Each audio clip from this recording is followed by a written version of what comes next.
തിരുവചനത്തിൻ്റെ സത്യങ്ങളും ആഴമേറിയ മർമ്മങ്ങളും ഗ്രഹിപ്പാനായി വചന പഠന ലക്ഷ്യത്തിൽ നടത്തിവരുന്ന വേറിട്ട ചിന്തകളെന്ന ഈ യൂട്യൂബ് ചാനലിലേക്ക് എല്ലാ പ്രിയ ശ്രോതാക്കളെയും സ്നേഹത്തോടെ സ്വാഗതം ചെയ്യുന്നു.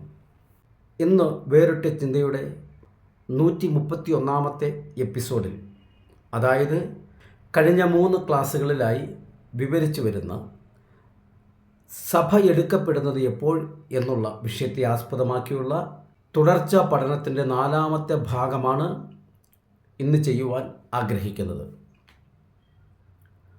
ഇതിൻ്റെ തൊട്ട് മുൻപുള്ള 3 വീഡിയോകൾ, അതായത് ഇതിൻ്റെ പാർട്ട് 1, 2, 3 എന്നുള്ള ആ 3 എപ്പിസോഡുകൾ കേട്ടിട്ടില്ലാത്തവർക്ക് പെട്ടെന്നത് ഗ്രഹിക്കാൻ കഴിയുമെന്ന് എനിക്ക് തോന്നുന്നില്ലാത്തത് കൊണ്ട് തന്നെ നിങ്ങളെ 1, 2, 3 ഭാഗങ്ങൾ കാണുവാനായി, ക്രമത്തിൽ തന്നെ കാണുവാനായി ഞാൻ ശുപാർശ ചെയ്തുകൊണ്ട് 4ാമത്തെ ഭാഗം ഇവിടെ ആരംഭിക്കട്ടെ.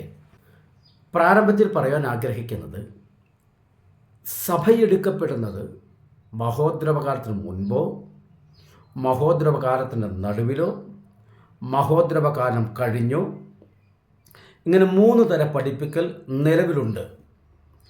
ഇതിൽ ഏത് വിധത്തിൽ പഠിച്ചു വെച്ചാലും ഒരു ദൈവവിശ്വാസിയുടെ, രക്ഷിക്കപ്പെട്ട ഒരു ദൈവ പൈതലിൻ്റെ നിത്യതയോ അല്ലെങ്കിൽ വിശ്വാസ ജീവിതത്തെയോ ദോഷമായി ബാധിക്കുന്ന ഒരു വിഷയം അല്ല. കാരണം ഇത് അടിസ്ഥാന ഉപദേശത്തിൽപ്പെട്ട ഒരു വിഷയമല്ല. ഏത് സമയത്ത് വന്നാലും, കർത്താവിൻ്റെ കാഹളം ഏത് സമയത്ത് മുഴങ്ങിയാലും, കർത്താവ് ഏത് നിമിഷത്തിൽ വന്നാലും പോകുവാൻ തയ്യാറായിരിക്കുക എന്നുള്ളതാണ് ഒരു വിശ്വാസിയുടെ പ്രധാന ദൗത്യം. നമ്മുടെ ശ്രദ്ധ അതിനകത്തായിരിക്കട്ടെ. മഹോദ്രവകാലത്തിന് മുൻപ് വന്നാലും ശരി, നടുവിൽ വന്നാലും ശരി, മഹോദ്രവകാലം കഴിഞ്ഞു വന്നാലും ശരി, അവൻ്റെ വരവിൽ ഞാൻ ഉണ്ടായിരിക്കുമെന്നുള്ള ദൃഢനിശ്ചയമാണ് ഒരു ദൈവത്തിന് വേണ്ടത്. പക്ഷേ വചനത്തിലെ ഓരോ കാര്യങ്ങൾ അറിഞ്ഞിരിക്കുക എന്നുള്ളത് നമ്മുടെ ഒരു ആവശ്യവും ആഗ്രഹവുമായതുകൊണ്ട് ഈ പഠനത്തിലേക്ക് നയിക്കുന്നു എന്ന് മാത്രമേ ഉള്ളൂ. ഒന്നും കൂടി പറയാം, ഇത് അടിസ്ഥാന ഉപദേശത്തിൽപ്പെട്ട ഒരു വിഷയമല്ല. അതുകൊണ്ട് തന്നെ ഇതിനെ എങ്ങനെ പഠിപ്പിച്ചാലും ദുരുപദേശം എന്ന് പറയാൻ പറ്റത്തില്ല, തെറ്റായ മനസ്സിലാക്കൽ എന്നേ പറയാൻ പറ്റത്തുള്ളൂ. അതുകൊണ്ട് ദയവ് ചെയ്ത് ഈ യൂട്യൂബ് ചാനലിലൂടെയൊക്കെ ആണേലും അല്ല പ്രസംഗത്തിലൂടെയാണേലും ഈ വചനം പഠിപ്പിക്കുന്നവർ ഉപദേശം എന്താണ്, അല്ല ചില വിഷയങ്ങളെക്കുറിച്ചുള്ള മനസ്സിലാക്കലുകൾ എന്താണ്, ഇത് രണ്ടും രണ്ടായിട്ട് ജനങ്ങളെ പഠിപ്പിക്കുന്നത് വളരെ നന്നായിരിക്കും. ശമരിയ സ്ത്രീ കുളത്തിൻ്റെ കരയിൽ പാത്രം വെച്ചിട്ട് പോയി. യേശു വെള്ളം കുടിച്ചോ ഇല്ലയോ, ഇനി അഥവാ യേശുവിന് ആരാണ് വെള്ളം കോരിക്കൊടുത്തത്, ഇറങ്ങിയെടുത്തോ അതോ ഈ സ്ത്രീ കൊണ്ടുവന്ന കയറും പാളയും ഉപയോഗിച്ച് വെള്ളം കോരി, ഇതൊന്നും ഉപദേശത്തിൽപ്പെട്ട കാര്യങ്ങളല്ല. മറിച്ച് സ്നാനം ഏൽക്കണമോ, അത് വിശ്വസിച്ചിട്ട് വേണമോ, അത് മുങ്ങി വേണമോ, അത് പിതാവിൻ്റെയും പുത്രൻ്റെയും പരിശുദ്ധാത്മാവിൻ്റെ നാമത്തിൽ വേണമോ, മരിച്ചവർക്ക് പുനരുത്ഥാനം ഉണ്ടോ ഇല്ലയോ, ഈ വിഷയമെല്ലാം ഉപദേശത്തിൽപ്പെട്ട കാര്യമാണ്. വിശുദ്ധിയിലും വേർപാടിലും ദൈവത്തെ ആരാധിക്കണമോ, പരിശുദ്ധാത്മാഭിഷേകം പ്രാപിക്കണമോ, ഇതെല്ലാം ഉപദേശത്തിൽപ്പെട്ട കാര്യമാണ്. ബാക്കി ഉള്ള ഇത്തരത്തിലുള്ള വിഷയങ്ങളൊന്നും ഉപദേശത്തിൽപ്പെട്ട കാര്യം അല്ലാത്തത് കൊണ്ട് ദുരുപദേശമെന്ന് പറയാൻ ഞാൻ തയ്യാറാകുന്നില്ല. ചില വിഷയങ്ങളെക്കുറിച്ചുള്ള തെറ്റായ ധാരണകൾ പഠിപ്പിക്കൽ എന്ന് വിശേഷിപ്പിക്കുന്നതായിരിക്കും ഏറ്റവും നല്ലത്. ഈ കഴിഞ്ഞ ദിവസങ്ങളിട്ട വീഡിയോയിൽ വന്ന കമൻറ്റുകൾ, ഒട്ടുമിക്കാലും ആളുകൾ നെഗറ്റീവായി കമൻ്റ് ഇട്ടവരിൽ മിക്കവരും ആ വീഡിയോ കണ്ടില്ല എന്നുള്ളത് വളരെ സ്പഷ്ടം. കാരണം 2 പേരോളം കമൻറ്റ് ചെയ്തിട്ടുണ്ട്. സഭ മഹോദ്രവകാലത്തിലൂടെ കടന്നു പോകണമെന്ന് നിർബന്ധമുള്ളവർ അങ്ങനെ ചെയ്യട്ടെ എന്നൊക്കെ പറഞ്ഞോ. വേറൊരു കമൻറ്റ്, സഭ മഹോദ്രവത്തിലൂടെ കടന്നു പോയാലുള്ള ദോഷം എന്നൊക്കെ പറഞ്ഞു. ഇതൊന്നും ദയവ് ചെയ്ത് എൻ്റെ വീഡിയോയുടെ അടിയിൽ കമൻറ്റ് ചെയ്യേണ്ട ആവശ്യമില്ല. കാരണം ഞാൻ അങ്ങനെ പഠിപ്പിക്കുന്നില്ല. ഞാനൊരു ഉദാഹരണം പറഞ്ഞിരുന്നു, അതാ ഞാൻ പറഞ്ഞ വീഡിയോ കേട്ടില്ലെന്ന് പറഞ്ഞ്. പുറത്തു മഴ പെയ്യുന്നുണ്ട്, ഞാനകത്ത് സുരക്ഷിതനാ എന്ന് വിചാരിച്ച് ഞാൻ നനയുന്നില്ല എന്ന് കരുതി മഴയില്ലെന്ന് പറയാൻ പറ്റത്തില്ല. ഇനി മഴ അവിടെ പെയ്യുന്നുണ്ടെന്ന് കരുതി ഞാൻ നനയുന്നുണ്ടെന്നും വിചാരിക്കേണ്ട ആവശ്യമില്ല. അത് ഞാൻ വിശുദ്ധ ബൈബിളിലെ ഇസ്രായേൽ ജനം മിസ്രൈമിലായിരുന്നപ്പോൾ ഉണ്ടായിരുന്ന അവസ്ഥയെ ഞാൻ എടുത്തു പറഞ്ഞിട്ടുണ്ട്. അപ്പോൾ അതുകൊണ്ട് ദയവ് ചെയ്ത് ഇത് കണ്ടിട്ട് കമൻറ്റ് ചെയ്യുന്നതായിരിക്കും നല്ലത്. അല്ല, ഞാൻ പല ദുരുപദേശങ്ങൾക്കെതിരെയുള്ള അടിസ്ഥാനപരമായിട്ടുള്ള ഉപദേശങ്ങൾ തന്നെ, യേശുക്രിസ്തുവിൻ്റെ ദൈവത്വം, അതുപോലുള്ള സ്നാനം എന്നിത്യാദി വിഷയങ്ങളെക്കുറിച്ചും രക്ഷ നഷ്ടപ്പെട്ടു പോകുമ്പോൾ ഇല്ലയോ എന്നുള്ള വിഷയത്തെക്കുറിച്ചൊക്കെ ആധികാരികമായി, ദൈവത്തെ ആരാധിക്കാൻ പ്രത്യേക ദിവസവും സമയമുണ്ടോ, ഈ വിഷയത്തെക്കുറിച്ചൊക്കെ ആധികാരികമായി ഞാൻ പറഞ്ഞിട്ടുള്ളത് കൊണ്ട് പല വിഭാഗക്കാർക്കും എന്നോട് വലിയ വൈരാഗ്യമുണ്ടെന്ന് എനിക്കറിയാം. അവരാ വൈരാഗ്യം തീർക്കാൻ വേണ്ടി ചിലപ്പോൾ ഇങ്ങനെയുള്ള കമൻറ്റുകളൊക്കെ ഇടും. പഠിതാക്കൾ ശ്രദ്ധിക്കേണ്ടത്, വേറിട്ട ചിന്തയിൽ അവതരിപ്പിക്കുന്ന വിഷയങ്ങൾക്ക് വചനത്തിൽ അടിസ്ഥാനമുണ്ടോ, വചനത്തിൻ്റെ അടിസ്ഥാനത്തോടു കൂടി പ്രസ്താവിക്കപ്പെടുന്ന ആശയങ്ങൾ മറ്റ് ഏതെങ്കിലും വാക്യങ്ങളുടെ പിൻബലത്താൽ എൻ്റെ ആശയങ്ങൾ ദുർബലപ്പെട്ടു പോകുന്നുണ്ടോ, ഇതാണ് നമ്മൾ അന്വേഷിക്കേണ്ട കാര്യങ്ങൾ. വളരെ ഭയത്തോടെ ദൈവവചനത്തെ ഏറ്റെടുത്തുകൊണ്ട് വചനം പഠിക്കുന്ന പ്രിയ ശ്രോതാക്കളെ ഓർത്ത് ഞാൻ ദൈവത്തിന് മഹത്വം അർപ്പിക്കുന്നു. പിന്നെ എല്ലാവരും പറയുന്നത് എല്ലാവർക്കും മനസ്സിലായി എങ്കിൽ, എല്ലാവരും അത് ഉൾക്കൊണ്ടുവെങ്കിൽ ലോകത്തിൽ ഒരു സഭയെ പാടുള്ളൂ. അപ്പോൾ അതുകൊണ്ട് തന്നെ എല്ലാവർക്കും ഇത് മനസ്സിലാകില്ല എന്ന് ഞാൻ മനസ്സിലാക്കിക്കൊണ്ട് തന്നെ മനസ്സിലാകുന്നവരെ മനസ്സിലാക്കിക്കുവാനുള്ള ശ്രമത്തിൽ വളരെ തെളിവുകളും വളരെ ലളിതമായ ഭാഷാശൈലിയും ഉപയോഗിച്ചുകൊണ്ട് കാര്യങ്ങളിലേക്ക് നമുക്ക് കിടക്കാം. ഒരാൾ ചോദിച്ചിട്ടുണ്ട്, 1000 ആണ്ട് വാഴ്ച ഈ ഭൂമിയിൽ അക്ഷരാർത്ഥത്തിൽ നടക്കുമോ ഇല്ലയോ എന്ന്. വിശുദ്ധ ബൈബിൾ വളരെ വ്യക്തമായി പറയുന്നുണ്ടല്ലോ അത് നടക്കുമെന്ന്. അതിൻ്റെ കാരണം എനിക്കൊന്ന് പറയാതിരിക്കാൻ പറ്റത്തില്ല. ആദാമിനെയും ഹൗവയെയും ഭൂമിയിൽ സൃഷ്ടിച്ചിട്ട് നിങ്ങൾ ഇതിൻ്റെ മേലെല്ലാം വാഴണമെന്നാണ് ദൈവം കൊടുത്ത ആജ്ഞ. എന്നാൽ അവർ പാപം ചെയ്തു, പാപം അവരുടെ മേൽ വാണപ്പോൾ ഇവർക്ക് വാഴുവാനുണ്ടായിരുന്ന പദവിയും അധികാരവും നഷ്ടപ്പെട്ടു പോയി. അതുകൊണ്ട് തന്നെയാണ് ചെറിയ പൊളവനെ കാണുമ്പോൾ പോലും പേടിച്ചോടുന്നവരുണ്ടല്ലോ. അങ്ങനെയാണോ ദൈവം തന്നിരുന്നത്? ആദാമിനും ഹൗവയ്ക്കും കൊടുത്തിരുന്ന അധികാരം അതായിരുന്നു. ചെറിയൊരു പൊളവനെ കാണുമ്പോൾ പോലും പേടിച്ചു ഓടത്തക്ക നിലയിൽ പാപം അവരുടെ മേൽ വാണു. അവർക്ക് വാഴുവാനായി, അവർക്ക് ജീവിപ്പാനായി, കാക്കുവാനായി ദൈവം കൊടുത്തിരുന്ന ഏദൻ തോട്ടത്തിൽ നിന്ന് അവരെ പുറത്താക്കി. ഇത് ആദാമിനോടും ഹൗവയോടും ഉണ്ടായിരുന്ന പിശാചിൻ്റെ ഒരു വെല്ലുവിളി അല്ല, മറിച്ച് ദൈവം അവരെ ഏൽപ്പിച്ചിരുന്ന ദൗത്യത്തിൽ നിന്നും, ദൈവം അവരെ ആക്കി വച്ചിരുന്ന പദവിയിൽ നിന്നും, ദൈവം അവരെ ആക്കി വച്ചിരുന്ന ഏദൻ തോട്ടത്തിൽ നിന്നും അവരെ പുറത്താക്കത്തക്ക നിലയിൽ പിശാച് ആദാമിനെയും ഹൗവയെയും വശീകരിച്ചപ്പോൾ ദൈവത്തിൻ്റെ പദ്ധതിക്കാണ് അവിടെ കോട്ടം വന്നത്. ആദാമിനെ എവിടെ ചെന്നാലും ജീവിക്കാമേ. ഏദൻ തോട്ടത്തിൽ മാത്രമല്ല വായു ഉള്ളത്, വായു എല്ലായിടത്തും കിട്ടും. ഏദൻ തോട്ടത്തിൽ മാത്രമല്ല വൃക്ഷങ്ങൾ സൃഷ്ടിച്ചത്, വൃക്ഷങ്ങൾ എല്ലായിടത്തും സൃഷ്ടിച്ചിട്ടുണ്ട്. അപ്പോൾ ഭക്ഷിക്കാനുള്ളതൊക്കെ അവിടെ കിട്ടും. പക്ഷേ ദൈവം ആക്കി വച്ചിരുന്ന സ്ഥാനത്ത് നിലകൊള്ളാൻ കഴിയാതെ പോയി അവിടുന്ന് പുറത്താക്കപ്പെട്ടപ്പോൾ ആ ദൈവം ഈ മനുഷ്യനെ പാപത്തിലേക്ക് പ്രേരിപ്പിച്ച് മനുഷ്യൻ്റെ മേൽ വാഴുന്ന ആ അധികാരത്തെ കാൽ കീഴാക്കിക്കൊണ്ട് അവൻ കീഴടക്കിയ ഭൂമി. ആര്? നിനക്കിതുള്ള അധികാര പദവി ആരാണ് തന്നതെന്ന് യേശു തിരിച്ചു ചോദിച്ചില്ലല്ലോ. അതിൻ്റെ കാരണം ഇത് ദുഷ്ടൻ്റെ അധീനതയിൽ കിടക്കുകയാണ്. ഇപ്പോൾ അവനാണ് വാഴുന്നത്.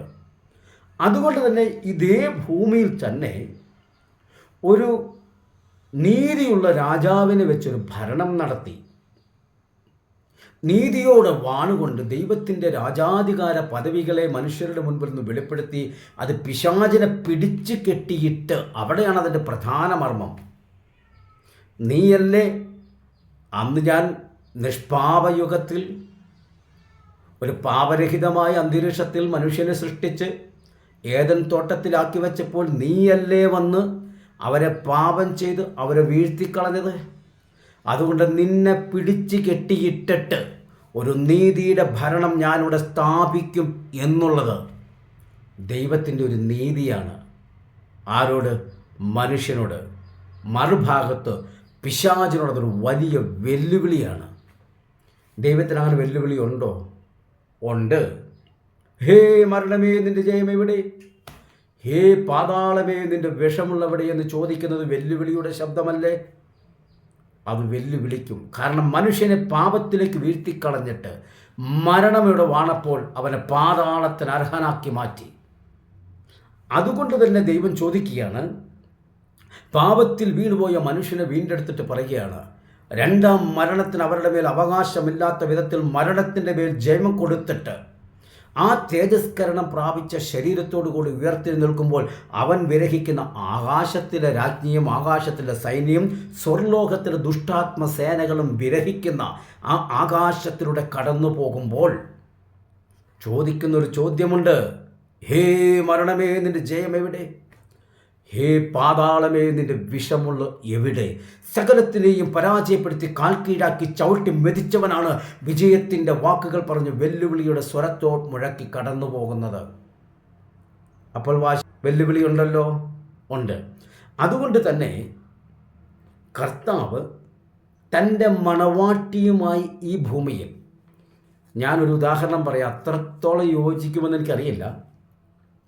സാധാരണ ഒരു വിവാഹം കഴിഞ്ഞാൽ, വിവാഹം കഴിഞ്ഞതിന് ശേഷം ഭർത്താവിൻ്റെ വീട്ടിലേക്ക് പോകുന്നതിന് മുൻപ് ഭാര്യയുടെ വീട്ടിൽ പണ്ടൊക്കെ 4 ദിവസമായിരുന്നു, 13 2 കുറഞ്ഞത് 1 ദിവസമെങ്കിലും പാർക്കുന്ന ഒരു സമ്പ്രദായമുണ്ട്. എന്നാൽ ഒരു വിഭാഗക്കാർ മാത്രം, അത് പുരുഷൻ്റെ വീട്ടിലേക്കാണ് അവരാദ്യം പോകുന്നത്. മനഃശാസ്ത്രപരമായി നമ്മൾ ചിന്തിച്ചാൽ അത് തെറ്റാണ്.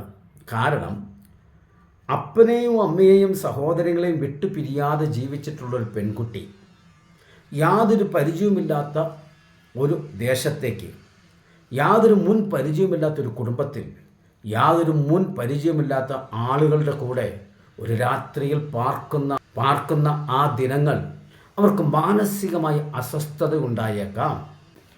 കൊച്ചുകുട്ടികളെ അംഗൻവാടി വിടുമ്പോൾ ആദ്യത്തെ ദിവസങ്ങൾ അമ്മമാർ കൂടെ ഇരുന്നിട്ടില്ലേ? കാര്യം മനസ്സിലായി കാണും. കൂടെ ഇരിക്കും, അവർ പഠിക്കാതിരുന്നതല്ല. മാതാപിതാക്കളെ വിട്ടുപിരിയാത്ത കുഞ്ഞുങ്ങൾ പുതിയ ഒരു ലോകത്തിലേക്ക് ചെന്ന് വീഴുമ്പോൾ, പുതിയ സൗഹൃദ ബന്ധങ്ങളുടെ നടുവിലേക്ക് ചെന്നിരിക്കുമ്പോൾ ആ കുട്ടിക്കുണ്ടാകാൻ സാധ്യതയുള്ള മാനസിക വിഭ്രാന്തിയെ ഒന്ന് ശാന്തമാക്കുവാൻ ആദ്യത്തെ ചില ദിനങ്ങൾ അതിൻ്റെ മാതാവ് അല്ലെങ്കിൽ ചേച്ചിയോ കൂടെ ഇരുന്ന് അവരുമായി ഒന്ന് പൊരുത്തപ്പെടുത്തിയെടുക്കുന്നത് പോലെ സ്വന്തം മാതാപിതാക്കളുടെ സഹോദരങ്ങളുടെ ഇടയിൽ മാത്രം ജീവിച്ച് വളർന്ന പെൺകുട്ടി ഒറ്റ ദിവസം എല്ലാവരും വിട്ടൊരു പുതിയ അന്തരീക്ഷത്തിലേക്ക് പോകുമ്പോൾ ഉണ്ടാകാൻ സാധ്യതയുള്ള മാനസികമായ ആ ഒരു പിരിമുറക്കത്തിനൊരു അഴവ് വരുത്താൻ സ്വന്തം ഭർത്താവുമായി സ്വന്തം വീട്ടിൽ മാതാപിതാക്കളോട് ചേർന്ന് ഒരു 3-4 ദിവസം താമസിച്ചിട്ട് പിന്നെ 4 ദിവസത്തെ പരിചയമുള്ളൊരു പുരുഷൻ്റെ കൂടെയാണ് പരിചയമില്ലാത്ത സ്ഥലത്തേക്ക് പോകുന്നത്. മനസ്സിലായി കാണുമല്ലോ. അപ്പോൾ എന്നതുപോലെ തന്നെ ഇവിടെ പുതിയ നിയമസഭയുടെ ഭയം എന്ന് ആരും എടുക്കരുത്, അങ്ങനെ ആരും കമന്റ് ചെയ്യരുത്. മണവാട്ടിയുടെ വീട്ടിൽ 4 ദിവസം താമസിക്കുന്ന ഒരു മര്യാദ മനുഷ്യരുടെ ഇടയിലുണ്ടെങ്കിൽ ക്രിസ്തുവിൻ്റെ മണവാട്ടിയായ സഭയുടെ ജന്മസ്ഥലമായ ഈ ഭൂമിയിൽ മാത്രമല്ല, അതിനേക്കാൾ ഉപരി ദൈവത്തിൻ്റെ പദ്ധതിയെ തകർത്ത് കളഞ്ഞുകൊണ്ട് മനുഷ്യന് വാഴുവാൻ കൊടുത്തിരുന്ന അധികാരത്തിൽ നിന്ന് വലിച്ചു ചാടിച്ചുകൊണ്ട് അവൻ്റെ മേൽ ആധിപത്യം നടത്തി മനുഷ്യനെ വീഴ്ത്തി കളയുന്ന പിശാച് ആധിപത്യം പറയുന്ന ഈ മണ്ണിൽ മരണത്തെ ജയിച്ചുയർത്തെഴുന്നേറ്റവനും തൻ്റെ രക്തത്താൽ വീണ്ടെടുക്കപ്പെട്ട് മരണത്തിൻ്റെയും പാതാളത്തിൻ്റെയും മേൽ ജയം കൈവരിച്ച തൻ്റെ മണവാട്ടിയുടെ ജന്മഭൂമിയിൽ 1000 ആണ്ട് വാഴുന്നത് മണവാട്ടിയോടുള്ളൊരു സദാചാര മര്യാദയും പിശാചിനോടുള്ള വെല്ലുവിളിയുമാണ്, മറക്കരുത്. അതുകൊണ്ട് തന്നെ അബ്രാഹാമിനോട് വാഗ്ദത്തം ചെയ്യുമ്പോൾ ഞാൻ നിൻ്റെ സന്തതിക്ക് ഭൂമിയെ അവകാശമാക്കി കൊടുക്കുമെന്ന് പറഞ്ഞു. ഇതും വെച്ചുകൊണ്ട് ചിലരൊക്കെ പറയുന്നുണ്ട് കർത്താവും തൻ്റെ മണവാട്ടിയായ ഇസ്രായേലും ഇവിടെ അവർക്ക് അവകാശമായി കൊടുത്ത ഭൂമിയിലായിരിക്കും. ഓക്കെ, സമ്മതിച്ചു. ഇപ്പോൾ ഒരു ഗേറ്റ് മിനിസ്ട്രി എന്ന് പറഞ്ഞുകൊണ്ടൊരു വിഭാഗക്കാർ, ഞാൻ പേരെടുത്ത് പറഞ്ഞത്, അവരൊന്ന് ശ്രദ്ധയിൽ കൊണ്ടുവരാൻ വേണ്ടി. ആരെങ്കിലും അങ്ങനത്തെ ഉപദേശം കേട്ടാൽ അപ്പോൾ മനസ്സിലാക്കിക്കോണം ഈ വിഭാഗത്തിൽ ഉപദേശക്കാരാണെന്ന്. അവർ പറയുന്നത് ക്രിസ്തുവിൻ്റെ മണവാട്ടി ഇസ്രായേലാണെന്ന്. കാരണം യെശയ്യാപ്രവചനം 54-ാം അധ്യായത്തിൽ പറയുന്നുണ്ട്, നിൻ്റെ സൃഷ്ടാവാകുന്നു നിൻ്റെ ഭർത്താവ്, സൈന്യങ്ങളുടെ യഹോവ എന്നാകുന്നു അവൻ്റെ നാമം എന്നൊക്കെ പറയുന്നുണ്ടല്ലോ. അപ്പോൾ അവർ പറയുന്നത് ഇസ്രായേലിൻ്റെ ഭർത്താവ് യഹോവയുടെ ഭാര്യ ഇസ്രായേൽ. അപ്പം അങ്ങനെയാണെങ്കിൽ ഇവർ എന്തോന്ന് യഹോവയെക്കുറിച്ചും യേശുവിനെക്കുറിച്ചും ഇവരെന്താ പഠിച്ചു വെച്ചിരിക്കുന്നത് എനിക്കറിയില്ല. ഞാൻ അവരിൽ 1-2 പേരോട് ചോദിച്ചു, അവരുടെ വേണ്ടപ്പെട്ടവരോട് ചോദിച്ചിട്ട് അവരൊന്നും ഒരു മറുപടി തന്നിട്ടില്ല. പഴയ നിയമത്തിൽ പറയുമ്പോൾ എൻ്റെ ഭാര്യ എന്നോ, അത് ഹോശേയ പ്രവചനത്തിൽ പറയുമ്പോൾ അതേ ബന്ധത്തിൽ തന്നെ പറഞ്ഞിട്ട് ഇപ്പോൾ പുതിയ നിയമത്തിലേക്ക് വന്നപ്പോൾ മണവാട്ടിയായി. അപ്പോൾ നമ്മുടെയൊക്കെ ഈ നാട്ടിൽ ഞാൻ ഇങ്ങനൊരു ഉദാഹരണം പറയുന്നതിൽ ക്ഷമിക്കണം കേട്ടോ, ഞാൻ്റെ ഒരു ആശയം വ്യക്തമാക്കാൻ വേണ്ടി പറഞ്ഞെന്നുള്ളൂ. കല്യാണരാമന്മാരെന്നൊക്കെ പറഞ്ഞ് ചില ആളുകളെ ഇങ്ങനെ വാർത്തയിലൊക്കെ നമ്മൾ കണ്ടിട്ടില്ലേ. ഒരു ദേശത്ത് ചെന്നിട്ട് ശേഖരൻ എന്നുള്ള പേരിൽ അവിടുന്ന് ഒരു പെണ്ണ് കിട്ടി. കുറേയൊക്കെ കഴിഞ്ഞപ്പോൾ അതിനെ അട്ടേച്ച് ഇപ്പുറം വന്ന് വെച്ച് ഉമ്മർ എന്നുള്ള പേരിൽ വേറൊരു പെണ്ണ് കിട്ടി. അതിനെ കളഞ്ഞ് ഇപ്പുറം വന്നിട്ട് ദേവസ്യ എന്നുള്ള പേരിൽ വേറൊരു പെണ്ണ് കിട്ടി. ഇവന്മാരെ കല്യാണരാമന്മാരെന്ന് പറയുന്നത്. ഇപ്പം യഹോവ എന്നുള്ള പേരിൽ ഇസ്രായേലിന് വിവാഹം കഴിച്ചിട്ട് ഇപ്പോൾ ക്രിസ്തു എന്നുള്ള പേരിൽ പുതിയ നിയമസഭയെ വിവാഹ നിശ്ചയം ചെയ്തിരിക്കുക. ഇത് ഞാൻ പറഞ്ഞത് നിങ്ങൾ പറയിപ്പിച്ചതാണ്, ഗേറ്റ് മിനിസ്റ്റർക്കാർ പറയിപ്പിച്ചത്. അത്തരത്തിലുള്ള കപട ഉപദേശങ്ങൾ വരുമ്പോൾ ഇത്തരത്തിലുള്ളതായ മറുപടി പറയാതിരിക്കാൻ രക്ഷയില്ല. കാരണം ഈ വചനം പഠിക്കുന്നവർക്ക് കാര്യം മനസ്സിലാകണമല്ലോ, അല്ലാതെ ആരെ ആക്ഷേപിക്കാൻ വേണ്ടിയല്ല. അപ്പോൾ ഞാൻ പറഞ്ഞു വരട്ടെ, അവിടെ ഇസ്രായേൽ എന്ന് പറയുന്നതും പുതിയ നിയമസഭ എന്ന് പറയുന്നതും ദൈവത്തിൻ്റെ മക്കളാണെങ്കിലും രണ്ടിനും 2 പദവി കൊടുത്തിട്ടുണ്ട്. അതിനെക്കുറിച്ച് വളരെ വ്യക്തമായി വിശദീകരിക്കുന്ന ഒരു ക്ലാസ് ഞാനത് പിന്നത്തെ ഇടാൻ ആഗ്രഹിക്കുന്നുണ്ട്. ഇപ്പോൾ കൂട്ടിക്കലർത്തുന്നില്ല, ഒറ്റ വാക്ക് പറയാം.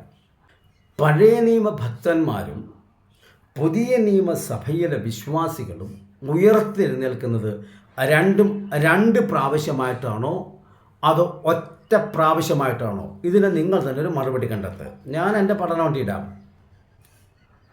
പഠനം ഇടാം.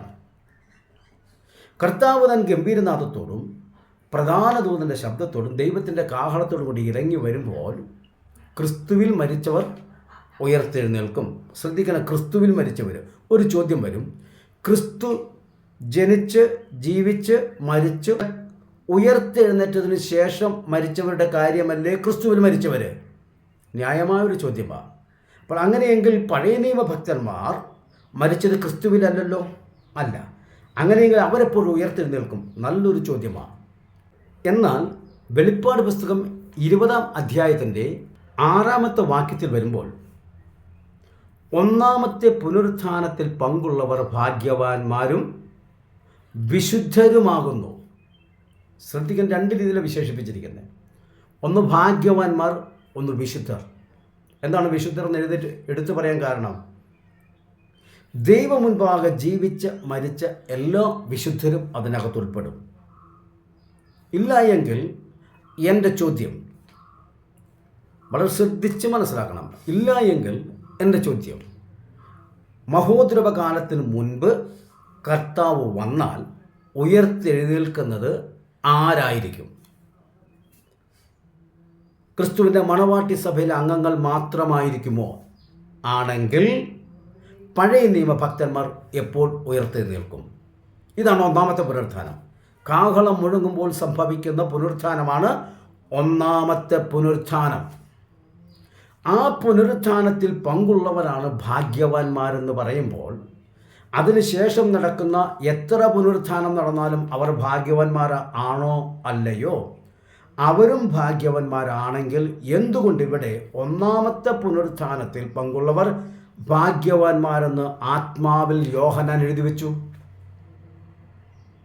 യോഹന്നാൻ്റെ ഇഷ്ടപ്രകാരം എഴുതിയതാണോ? പരിശുദ്ധാത്മാവിൻ്റെ പ്രേരണയാൽ എഴുതിയതാണോ? 1-ാമത്തെ പുനരുത്ഥാനത്തിന് ശേഷവും വരുന്ന പുനരുത്ഥാനത്തിൽ ഉയർത്തെഴുന്നേൽക്കുന്നവരും കർത്താവിൻ്റെ രാജ്യത്തിലുണ്ടെങ്കിൽ പിന്നെ എന്തുകൊണ്ടാണ് ഇവർ ഈ 1-ാമത്തെ പുനരുത്ഥാനത്തിൽ ഉയർത്തെഴുന്നേറ്റവർ ഭാഗ്യവാന്മാരാണെന്ന് പറയുന്നത്? അതിനർത്ഥമൊന്നുമില്ലേ? അതിൻ്റെ മുകളിൽ പറയുന്നുണ്ട്, അവർ ജീവിച്ച് ക്രിസ്തുവിനോട് കൂടി 1000 ആണ്ട് വാണോ. ഇത് വചനം പറയുന്നതാണ്. അക്ഷരാർത്ഥത്തിൽ ഇങ്ങനെയൊന്നും ഇല്ല എന്ന് പറയുവാണെങ്കിൽ നിങ്ങളാരും എന്നെ സംശയിക്കേണ്ട.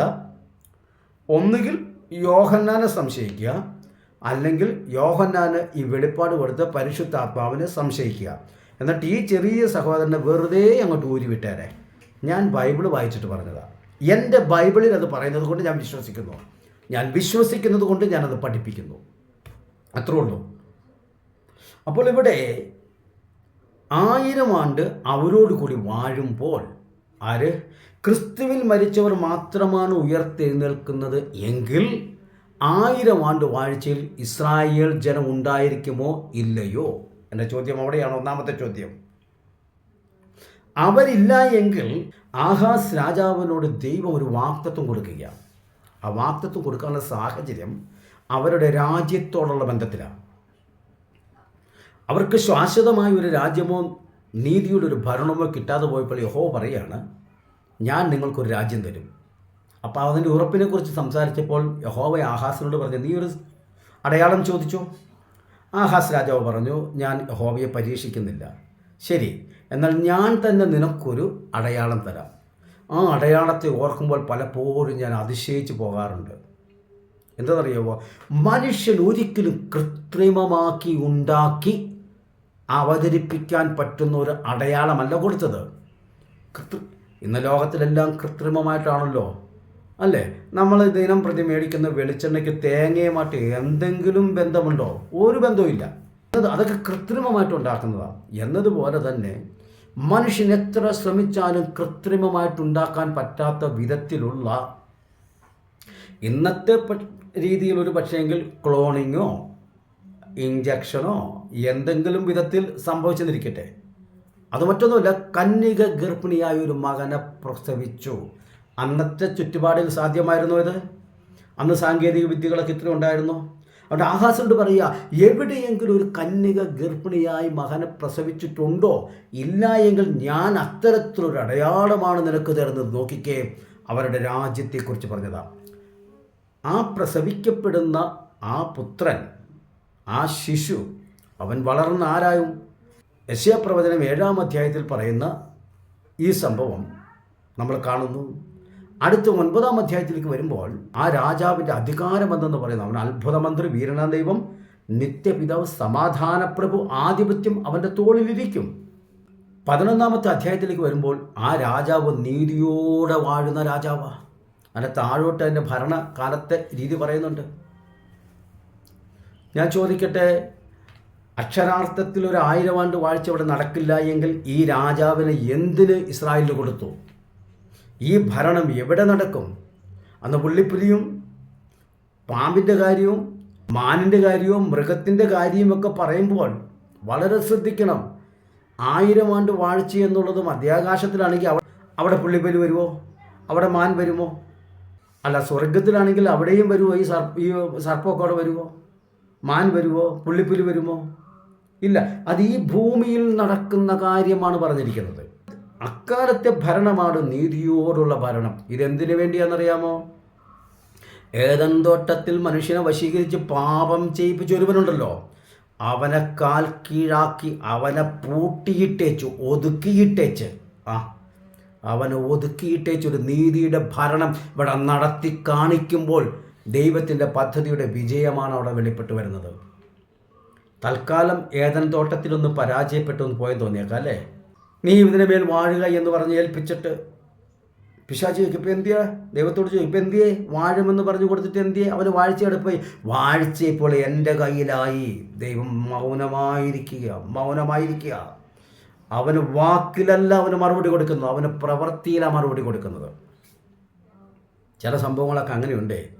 മോശ പലപ്പോഴും എന്നെ ആരാധിപ്പാൻ എൻ്റെ ജനത്തെ വിട്ടയക്കൂ എന്നുള്ള വാക്കിലൂടെ ഫറവോനോട് പറഞ്ഞു. ഫറവോൻ ഉൾക്കൊള്ളില്ല. അവസാനം പ്രവൃത്തിയിലൂടെ ഉണ്ട് തുടങ്ങിയപ്പോൾ രക്ഷയില്ലാതെ വന്നു. എന്നതുപോലെ ഇവിടെ വാക്കിനാലല്ല മറുപടി കൊടുക്കുന്നത്. വാക്കിനാൽ നടത്തുന്ന ഒരു വെല്ലുവിളിയാണ്, ഹേ മരണമേ ഇതിൻ്റെ ജയം എവിടെ? എന്നാൽ പ്രവൃത്തിയിൽ കാണിച്ചു കൊടുക്കുന്നതാണ് അവനെ പിടിച്ച് പൂട്ടിയിട്ടേച്ച് 1000 ആണ്ടോട് വാഴുമെന്നുള്ളത് ദൈവത്തിൻ്റെ മാറ്റമില്ലാത്ത പദ്ധതിയാണ്. അതിനെക്കുറിച്ച് സംശയിക്കുന്നവർക്ക് ബൈബിൾ യാതൊരുവിധ വിശ്വാസമോ അല്ലെങ്കിൽ അറിവോ ഇല്ലാത്തവർ. ഈ ഒരു 1000 ആണ്ട് വാഴ്ച ഇവിടെ നടന്നില്ല എങ്കിൽ, ഞാൻ പലപ്പോഴും എൻ്റെ വീഡിയോയിൽ എടുത്തു പറഞ്ഞിട്ടുള്ളൊരു കാര്യമാണ്, യേശു ജനിക്കുന്ന സമയത്ത് വിദ്വാൻമാർ വന്നിട്ട് ചോദിച്ചത്, യഹൂദന്മാരുടെ രാജാവായി പിറന്നവൻ എവിടെയെന്നാണ്. അവർ രക്ഷകനെ അന്വേഷിച്ചല്ല വന്നത്, അവർ രാജാവിനെ അന്വേഷിച്ച, അതും അവരുടെ രാജാവ്, മറ്റുള്ള ആരുടെയും അല്ല, അവരുടെ രാജാവ്, യഹൂദന്മാരുടെ രാജാവ്. കാരണം അവരോട് പറഞ്ഞിട്ടുണ്ടായിരുന്നു രാജാവിനെ തരുമെന്ന്. എന്നാൽ യോസേഫിനോട് വന്ന് ദൂതൻ പറയുമ്പോൾ അങ്ങനെയാണോ പറയുന്നത്? സകല ജനത്തിനുമുള്ള സന്തോഷം, അവർ രക്ഷകനാണ്. മനസ്സിലായിക്കൊണ്ട് എൻ്റെ വീഡിയോ തുടർമാനായിട്ട് കേൾക്കുന്നവർക്ക് ഇത് ആറുന്നതുകൊണ്ട് ആവർത്തന വിരസത അനുഭവിക്കാൻ സാധ്യതയുള്ളതുകൊണ്ട് ഞാൻ വിശദീകരിക്കുന്നില്ല. അപ്പോൾ ഇവിടെ രാജാവിനെ തന്നിരിക്കുന്നത് ഭരിക്കാൻ വേണ്ടി തന്നെയാണ്. സ്വർഗത്തിൽ ഒരു രാജഭരണം പോലെയായിട്ടല്ല അവിടെ പറയുന്നത്. ഞാനിതുവരെ വായിച്ചിട്ടില്ല. ഭൂമിയിലാണ് ആ രാജഭരണം നടക്കുന്നത്. അപ്പോൾ സംശയിക്കേണ്ട, അക്ഷരാർത്ഥത്തിൽ ഇവിടെ ഒരു ഭരണം നടക്കും എന്നുള്ളത് തീർച്ച. അത് വെളിപ്പാട് പുസ്തകത്തിൽ പറയുമ്പോൾ മരിച്ചവർ ഉയർത്തെഴുന്നേറ്റ് അവനോടുകൂടി 1000 ആണ്ട് വാഴുമെന്നും ആ 1000 ആണ്ട് സമയത്തേക്ക് പിശാചിനെ അഗാധ കൂപത്തിൽ പൂട്ടിയിടുമെന്നും 1000 ആണ്ട് കഴിഞ്ഞതിന് ശേഷമാണ് മരിച്ചവരിൽ ശേഷമുള്ളവർ ജീവിക്കുന്നത്. ഇനി അടുത്ത വീഡിയോയിൽ അതിൻ്റെ വിശദീകരണം വരുമ്പോഴാണ് ഈ മഹോദ്രവകാലത്തിന് മുൻപ് സഭയെടുക്കപ്പെടുമെന്ന് പറയുന്നവർക്ക് ഉത്തരമില്ലാതെ പോകുന്ന പല ചോദ്യങ്ങളും വരാൻ പോകുന്നത്. അപ്പോൾ നമ്മൾ ഇന്നത്തെ അടുത്ത വിഷയത്തിലേക്ക് ഇനി പ്രവേശിക്കുകയാണ്. കഴിഞ്ഞ 3-ാം ഭാഗത്ത് നമ്മൾ കണ്ടതിൽ അതിപ്രധാനമായൊരു ചോദ്യമായിരുന്നു, കാഹളം മുഴങ്ങുന്ന സമയത്ത് ജീവനോടിരിക്കുന്നവർ രൂപാന്തരപ്പെടുകയും മരിച്ചവർ ഉയർക്കുകയും ചെയ്ത് അവർ 1000 ആണ്ട് അവനോടുകൂടി വാഴും. ഞാൻ റെഫറൻസുകളെല്ലാം അതിനകത്ത് പറഞ്ഞിട്ടുണ്ടായിരുന്നു. അപ്പോൾ അങ്ങനെയെങ്കിൽ 1000 ആണ്ട് വാഴുന്ന സമയത്ത് ഈ പിശാചിനെ പിടിച്ച് ചങ്ങലയിൽ പൂട്ടിയിട്ടിട്ട് 1000 ആണ്ട് കഴിഞ്ഞിട്ടേ അവനെ തുറന്നു വിടുകയുള്ളൂ എങ്കിൽ ഈ 1000 ആണ്ടുകൊണ്ട് കഴിഞ്ഞിട്ടല്ലേ അധർമ്മമൂർത്തിക്ക് പ്രത്യക്ഷപ്പെടാൻ പറ്റത്തുള്ളൂ, അല്ലേ? പിശാചിനാൽ ഭരിക്കപ്പെടുന്നവൻ അന്നേരമല്ലേ വരാൻ പറ്റുള്ളൂ, 1000 ആണ്ടത്തേക്ക് വരാൻ പറ്റത്തില്ലല്ലോ. അപ്പോൾ അവരുടെ പഠിപ്പിക്കലനുസരിച്ച് കാഹളം മുഴങ്ങി സഭയെടുക്കപ്പെട്ട 1000 ആണ്ട് കഴിഞ്ഞിട്ടേ മഹോദ്രവകാലം ഉണ്ടാകുകയുള്ളൂ എന്ന് പഠിപ്പിക്കേണ്ടി വരും. അങ്ങനെ പഠിപ്പിക്കുമ്പോൾ വരുന്ന തെറ്റെന്ന് ചോദിച്ചാൽ, മഹോദ്രവകാലത്ത് ക്രിസ്തുവിൻ്റെ സാക്ഷ്യം നിമിത്തം ശിരസ് ഛേദിക്കപ്പെടുന്നവരുണ്ട്. നെറ്റിമേലോ കൈമേലോ മുദ്രയേൽക്കാത്ത കാരണത്താൽ രക്തസാക്ഷിത്വം വഹിക്കപ്പെടുന്നവരുണ്ട്. അവർക്ക് പിന്നെ ഉയർത്തെഴുന്നേൽപ്പുണ്ടോ? ഉണ്ടെങ്കിൽ അവർ 1-ാം പുനരുത്ഥാനത്തിൽ പങ്കുചേരാൻ പറ്റത്തില്ലോ, 1-ാമത്തെ കഴിഞ്ഞു പോയില്ലേ. മാത്രമല്ല 1000 ആണ്ട് വാഴിച്ചവർ ഉണ്ടാകത്തില്ലല്ലോ, 1000 ആണ്ട് കഴിഞ്ഞു പോയില്ലേ.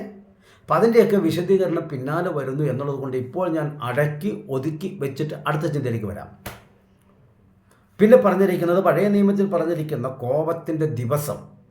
കോപത്തിൻ്റെ ദിവസമല്ല കർത്താവിൻ്റെ വരവിൻ്റെ നാളെന്നും, അതൊരിക്കലും കർത്താവിൻ്റെ വരവിൻ്റെ നാളിനെ നമുക്ക് ആശ്വസിപ്പുമ്പോൾ ആനന്ദിക്കാനും സന്തോഷിക്കാനും ഉല്ലസിക്കാനും ഒക്കെ ഉള്ള ദിവസമാണ്.